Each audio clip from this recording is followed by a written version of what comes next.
The football was driving.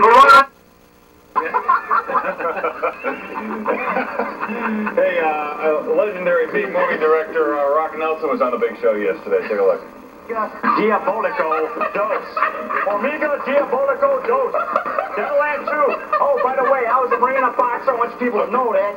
See, I still got it, man. Look at that. Hey, well, that's impressive. Okay, thank you, David.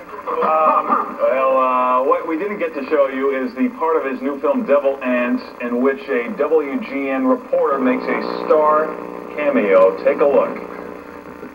Julian Cruz, this is David Rock Nelson. What's it like being in David Rock Nelson's movie, sir? Oh my gosh, Hey, we'll see you. Blowing my mind. Take care, man. Yeah, it's blowing my mind. I can't believe it. I'm so overcome with joy. I'm gonna have to go in there and get an Egg McMuffin. Have you seen The Devil Ant? The what? The Devil Ant. Here,